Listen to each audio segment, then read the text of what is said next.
Está aí o tema de hoje, a história proibida da igreja. E vamos começar a primeira parte falando sobre o seu nascimento, né? Mas antes de entrar nesse assunto, no assunto principal, eu quero deixar bem claro dois pontos, tá? O primeiro ponto, que o intuito aqui dessa mensagem não é falar de pessoas, o intuito é trazer a história não oficial do sistema religioso. Vamos mostrar como chegou até nós esse conjunto de igrejas que vemos espalhados pelo mundo, com várias filosofias e diferentes entre si, né? Afinal, qual está certo?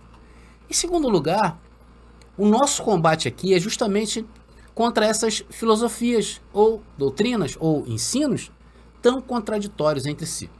E isso vamos mostrar que nasceu da mente de homens que ao longo de séculos escravizaram as pessoas através de um livro que eles mesmos criaram para dar sustentações aos seus ensinos, que é a Bíblia Sagrada. Falaremos então da história obscura desse sistema de igrejas divididas em dois grandes grupos no mundo, protestantes e católicos. Levaremos em considerações fatos históricos já amplamente difundidos em alguns livros de conhecimento de todos e vendidos em livrarias em todas as partes do mundo. Portanto, não falarei nada da minha cabeça. Está escrito. E que contam essa história de poder, corrupção e sangue dos inocentes. Eu espero que você assista essa série toda e com certeza ela enriquecerá a sua vida. Esse é o intuito. Fique conosco então até o final. Olá, abençoados! Graça e paz, bem-vindos ao canal da Graça Pura. Me chamo André Pimentel, então se inscreva em nosso canal. É só você apertar embaixo o sininho que o YouTube te avisará quando estivermos online, tá bom? E claro, compartilha essa aula aí para quem você deseja compartilhar. Vamos nessa! Agora é a hora da palavra. Bom, meus queridos irmãos, um outro detalhe importante que eu quero deixar aqui, né, para vocês. Hoje vamos falar de história, tá? E muita gente às vezes torce o nariz para a história. Mas devemos sim nos apoiar na história. E até o que eu tenho visto ultimamente nos livros que eu tenho lido, nas reportagens sobre arqueologia, sobre a história, o desenvolvimento da história, ela está totalmente a nosso favor. Então por que não podemos trazer a história? Mas hoje eu vou falar de história. Hoje eu não vou falar do Evangelho da Graça. É claro que corrobora para o Evangelho. Nós vamos ver ao longo dessa jornada que vamos fazer a partir de agora, que os escritos de Paulo sempre foram deixados de lado. Tá bom? Então que fique bem claro aí para vocês. Vamos falar de história. Então vamos começar vendo que a história dessa igreja, chamada hoje, né, de católica romana ou protestante, né, chamados evangélicos, porém a matriz é a mesma. Eles divergem em alguns pensamentos, algumas filosofias, porém as duas admitem, né, que o clero humano é superior aos escritos da Bíblia. É por isso que o irmãozinho às vezes vai lá, mostra para o pastor, fala: pastor, mas está aqui na palavra, não é verdade, pastor? E aí, o que você tem a me dizer? O pastor fala assim: não, mas isso aí não é assim, é porque é assado, aqui nós somos assim, então tem que ser assim. Então você vê que quem manda são os homens e não a palavra. Por quê? Porque eles criaram um livro, fecharam um livro, e que esse livro hoje dá dor de cabeça para eles, quando são questionados pelo livro mesmo que eles criaram, chamado Bíblia Sagrada. Eu vou mostrar isso também para você, tá bem? Então as duas admitem que o clero, quem comanda, é superior aos escritos da Bíblia. Vejamos então um diálogo bastante interessante.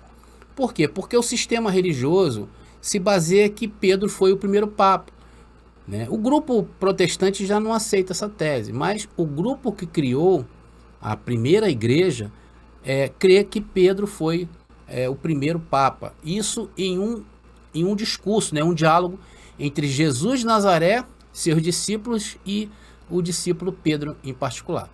Então vamos lá, Mateus, vamos começar lendo em Mateus capítulo 16, versículo 18. Mateus capítulo 16, versículo 18, que está aí, é bastante conhecido por nós. Pois também eu te digo que tu és Pedro, e sobre esta pedra edificarei a minha igreja, e as portas do inferno não prevalecerão contra ela. Então, amados, se nós destacarmos somente esse versículo e aplicá-lo, vamos dizer que a verdade é que Jesus estava se referindo a Pedro, a pedra que Jesus estava falando ali, como Pedro. Se nós fizéssemos somente esse recorte.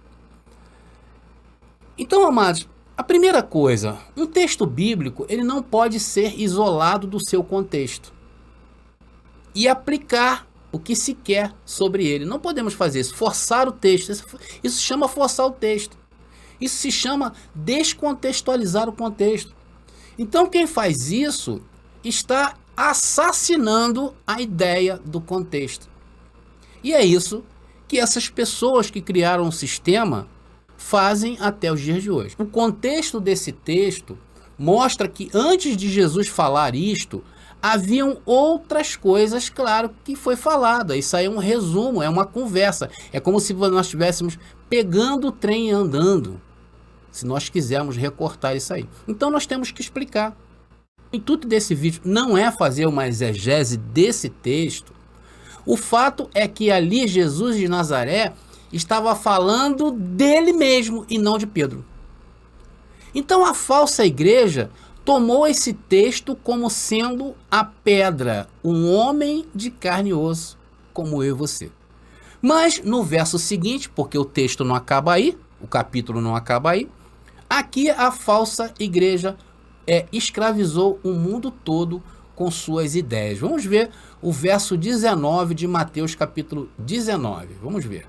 Eu te darei, continuação, eu te darei as chaves do reino dos céus. E tudo o que ligares na terra será ligado nos céus.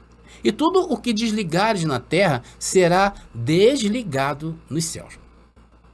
Meus queridos, veja, o contexto desse texto é Jesus falando dele para os discípulos e em especial a Pedro. Sendo que esse texto, com o recorte do versículo 18, versículo anterior, dá um entendimento que Jesus está falando que a igreja, que tudo isso que nós vemos de espiritualidade, seria dado a um homem. E esse homem foi Pedro. Como Pedro foi um dos principais, se não o principal, da comunidade cristã de Jerusalém, pegaram Pedro e colocaram Pedro ali como se ele fosse o primeiro representante de Deus na terra depois de Jesus Cristo. E essa linhagem de Pedro segue até os dias de hoje. E esse homem, ele tem a condição, ele tem a chave do reino dos céus. Ou seja, tudo o que esse homem, descendente de Pedro, ligar na terra, será ligado nos céus. E tudo o que desligar na terra, será desligado no céu. Aí está o poder dessa igreja. Mas quando Jesus fala das chaves, ele não está direcionando a Pedro, como o texto inclina a pensarmos assim, se tirarmos esses dois recortes. Preste atenção agora no versículo 20, que vai nos elucidar e dar margem para crer que Jesus estava falando dele mesmo. Versículo 20 está aí, dizendo: então mandou aos seus discípulos que a ninguém dissesse que ele era Jesus, o Cristo. Então, amados irmãos, vocês percebem aí que Jesus estava falando o quê? Dele mesmo. Olha, então eu peço a vocês, meus discípulos, que não digam, né, que eu sou Jesus o Cristo por enquanto. Então, se Jesus de Nazaré estivesse falando de Pedro, ele não concluiria essa conversa desse modo. Ele teria que dizer: não fale isso a ninguém, que Pedro é a pedra, não fale. O povo não pode saber que Pedro vai ser o primeiro representante depois que eu partir. Sim ou não? E no verso 21, nós vamos ler agora, vai endossar ainda mais a nossa interpretação correta desse texto e do contexto. Vamos ler agora o versículo 21 do capítulo 16 de Mateus. Está aí para vocês. Desde então, começou Jesus a mostrar aos seus discípulos que convinha ir a Jerusalém. Veja então de quem o texto todo está falando. Está falando de Jesus. Está falando de Jesus ou de Pedro? Está falando de Jesus. Então fala: desde então começou Jesus a mostrar aos seus discípulos que convinha ir a Jerusalém e padecer muitas coisas dos anciãos e dos principais dos sacerdotes e dos escribas e ser morto e ressuscitar o terceiro dia. Então quem era a pedra? Jesus. Agora, o texto é muito claro. Por que eles não vêm a público dizer que erraram? Eles poderiam até ter o direito, abençoados, porque foram eles que fizeram tudo isso. Eles poderiam dizer que foi Pedro, dizer que foi Paulo, dizer que foi João, dizer que foi Tiago, seria um problema deles. Agora, esse problema, a problemática aqui, e que isso que engessou o mundo, está no versículo 19, que eu vou colocar de novo para vocês aí, ó. Versículo 19, que é a problemática disso aí, olha. E eu te darei a chave do reino dos céus para um homem. Então esse passou a ser a problemática de se interpretar esse texto conforme se fosse dado a esse homem, né? Que o texto aí não está apontando para Pedro, mas eles subverteram a dizer que esse homem teria o poder, esse poder de ligar tudo que fosse possível na terra e desligar ao mesmo tempo. Vocês estão entendendo, abençoados? Agora, por que eles não vêm a público e dizer que erraram na interpretação? Porque para eles não é interessante. Porque lá quem manda são os homens. Por isso que eu falei. Às vezes o irmãozinho vai lá, pastor, o padre, o bispo, seja lá o que for, está aqui escrito. Ele vai falar assim, não, peraí, está escrito, mas não é bem assim. Por quê? Porque eles têm o poder de ligar tudo na terra, de ligar no céu, enfim. Eles têm o poder de pintar e bordar. Essa é a verdade. Então, o único compromisso deles é de sustentar essas inverdades. Então, se já começou assim, já começou no erro, no engano, imagina, por mais de 2000 anos, o que esses homens não aprontaram aí na história. Quantas águas que já passou por debaixo dessa ponte, né? Bom, então vamos prosseguir e vamos entrar agora numa parte da mensagem, ou dessa aula de história, como queiram, né? Vamos ver a fundação, vamos falar sobre a fundação, né? A fundação da igreja e a exclusão de Paulo. Então temos que destacar que esse movimento, tá? Ele teve 2 capítulos. O movimento de que, André? Da fundação dessa igreja aí. Ele teve 2 capítulos, 2 momentos na história. O primeiro capítulo, ele foi da morte de Jesus de Nazaré, e ele foi até a morte dos discípulos e do apóstolo Paulo. E o segundo período, onde entrou de vez a mão humana, destruindo o conceito desse movimento, foi da morte dos discípulos até por volta do ano 70. Marca isso aí. Aí você me pergunta, André, e Paulo? Bom, amados, como o texto mesmo aí que eu coloquei sugere que Paulo sempre foi ignorado. Paulo foi marginalizado. Por quê? Porque Paulo traiu os judeus. Paulo mandou matar muitos cristãos naquela época. Paulo, até hoje em Israel, ele é uma persona não grata, sabia disso? Até hoje, para o judaísmo, Paulo é um traidor. E se vocês notarem, até os dias de hoje, existe uma ignorância em relação às cartas de Paulo. É ou não é verdade? Mas então vamos prosseguindo, tá bom? O que se vê no cenário até então era o quê? Era um grupo que ainda guardavam a lei. E existia um outro grupo paralelo, o grupo do apóstolo Paulo, que seguiam firmes ali sem guardar a lei de Moisés. Esse era o cenário. Então, após a morte dos discípulos e também do apóstolo Paulo, só lembrando que o último a morrer, segundo a história, foi João, o discípulo João. O único que passou aí pelo tenebroso ano 70 depois de Cristo, que todos sabem onde houve a guerra entre romanos e israelitas.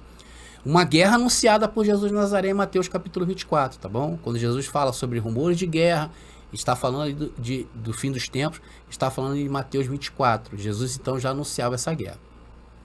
Então o mundo para os israelitas passariam por uma transformação radical, que reverbera até os dias de hoje. Desde o ano 70, essa nação de Israel, ela nunca mais foi a mesma. Então todo o local de adoração de judeus no ano 70 foram derrubados. Milhares de israelitas foram mortos.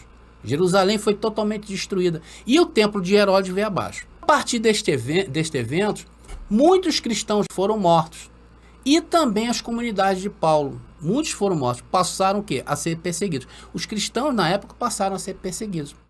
Porém, com o passar do tempo, a paz voltou a reinar. Tá? A paz voltou. E isso foi uma das piores coisas que podia acontecer. Amados, o que acontece? Havia a primeira geração de cristãos que foram os discípulos. Depois houve uma segunda geração após a morte dos discípulos. Essa segunda geração que veio, a ideia deles já era uma ideia diferente das dos discípulos, que já foi diferente de Jesus de Nazaré.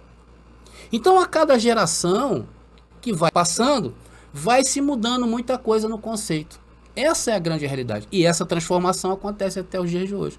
Por isso que quem tem mais idade aí sabe do que eu estou falando. No começo do cristianismo, pelo menos na década de 80, quando eu passei a me entender por gente, né, era um cristianismo bem mais fechado. Hoje você já vê mais aberto, né? Você vê que a geração, por exemplo, dos filhos dos pastores da década de 70 é diferente, por exemplo, dos pastores de hoje. Então isso é uma coisa que naturalmente vai acontecendo, e aconteceu também naqueles dias. O que estava acontecendo era que aqueles homens tinham uma outra ideia. O que naquele mundo atual, dessa segunda geração de cristãos, estava acontecendo? O que estava acontecendo? Existiam muitas baixas no exército romano. Por causa de quê? Por causa das constantes revoluções que haviam nas colônias do Império Romano. Então, volta e meia, eclodia ali uma revolução, né? O povo se revoltava, aquele local se revoltava e Roma mandava o seu exército ali para combater. Então, durante esse período, esse exército de Roma teve muita baixa. E o que acontece? Quando há baixa, há necessidade de alistar novas pessoas para entrarem para lutar por Roma. Só que começaram a encontrar o quê? A recusa. Eles não conseguiam encontrar pessoas que quisessem lutar pelo Império Romano. Por quê? Porque o povo estava virando cristão. O povo estava virando crente. E os crentes, o cristão, não queria lutar. Essa é a grande realidade. Então, no mundo desta época, ainda não havia se manifestado a igreja como uma entidade, como uma instituição. O que havia naqueles dias era o quê? Eram vários grupos cristãos espalhados pelo mundo romano. Sendo que os dois mais influentes, ou as duas maiores comunidades cristãs, era a comunidade de Jerusalém e a comunidade de Roma. Mas eles estavam espalhados por diversos locais no Império Romano. E cada um servia a Cristo de forma liberal, havia liberdade. Não havia um centro-poder, onde dizia, não, tem que ser assim ou tem que ser assado. Não. Cada comunidade aceitava ou não os escritos dos discípulos que corriam por aqueles locais. Eles aceitavam ou não. Chegava, por exemplo, a carta de Paulo, que Paulo escreveu a Tessalônica. Por exemplo, cabia ao líder daquela comunidade aceitar ou não aquele escrito. Se ele aceitasse, eles passavam ali a tentar entender o que Paulo estava dizendo ali em Tessalônica. E assim também foi os Atos dos Apóstolos. Enfim, vários livros correram naquela região. E nisto, estes grupos o quê? Iam crescendo. Foi então que um grupo de padres, e padres entenda-se como pais, os pais da igreja, como eram conhecidos na época, né? Então o que esse grupo novo, essa geração nova fez? Começou a se unir com quem? Com o Estado. Começaram a se unir com políticos e mais tarde com o poder romano do Império. Então, o que aconteceu? As duas maiores comunidades de Jerusalém e de Roma se uniram junto aos políticos da época e ao poder romano. Então ali começou o quê? A criar uma instituição chamada universal, ou seja, Igreja Universal, que é Igreja Católica Romana, Igreja Romana. Era uma igreja católica. Por quê? Católica, o nome católico vem e quer dizer o quê? Universal. Então criou-se ali a primeira instituição, já aliançada com o poder. Só que quando essa notícia correu a várias comunidades cristãs do Império Romano, muitos não se uniram a essas duas grandes comunidades. Eles não aceitaram a forma como foi feita. Então esse grupo, ele começou o quê? A tomar prestígio entre os políticos. E o que fez esse grupo? Começou a colocar na cabeça dos chamados cristãos, agora institucionalizados, que era necessário lutar por Roma. Começaram o quê? A trabalhar para tornar o quê? O cristianismo a religião oficial de Roma. Por quê? Porque o cristianismo ou as pessoas iriam salvar Roma da decadência. Então eles se tornariam um poder junto aos políticos e junto ao imperador romano. E ainda assim convenceria os fiéis a se tornarem soldados do exército romano, e claro, na mente colocando que aquele exército seria o exército de Cristo. E assim Roma ganhou o quê? Sobrevida na história. Vai vendo. Só que nesse período, conforme eu falei, muitas comunidades cristãs pequenas não aceitavam o domínio dessa criação, dessa suposta igreja católica criada. Então, o que faziam os pais, os donos, os pastores ou os papas da época? Não existia ainda essa ideia de papa. O papa foi desenvolvido depois. Já que eles estavam aliançados com o poder, eles mandavam recado para as comunidades menores que era para eles se unirem. Como houve a recusa, né? O que aconteceu? Eles mandavam o exército entrar dentro dessas comunidades cristãs e aprisionava e matava quem ficava na frente deles. Assim começou esse império, tá bom, abençoados? Foi assim que começou esse império que vemos até hoje, chamado cristianismo, aliançado com políticos e sempre aliançados com o poder, como vemos hoje. O primeiro massacre de inocentes, o primeiro sangue derramado de inocentes dessa igreja que vemos hoje aí, aconteceu neste período da história, que durou entre o 1º século e foi até o 4º século, quando oficialmente Roma declarou a Igreja Universal, a Igreja Católica, como oficial e como um estado de poder paralelo a Roma. A partir desse edito, todos em Roma deveriam ser cristãos. Então vocês estão vendo como tudo começou a acontecer. E olha, e não parou por aí. Então vamos entrar agora nessa segunda parte, que também é muito interessante. Vamos falar agora de como surgiu a Bíblia, de como surgiu esse livro.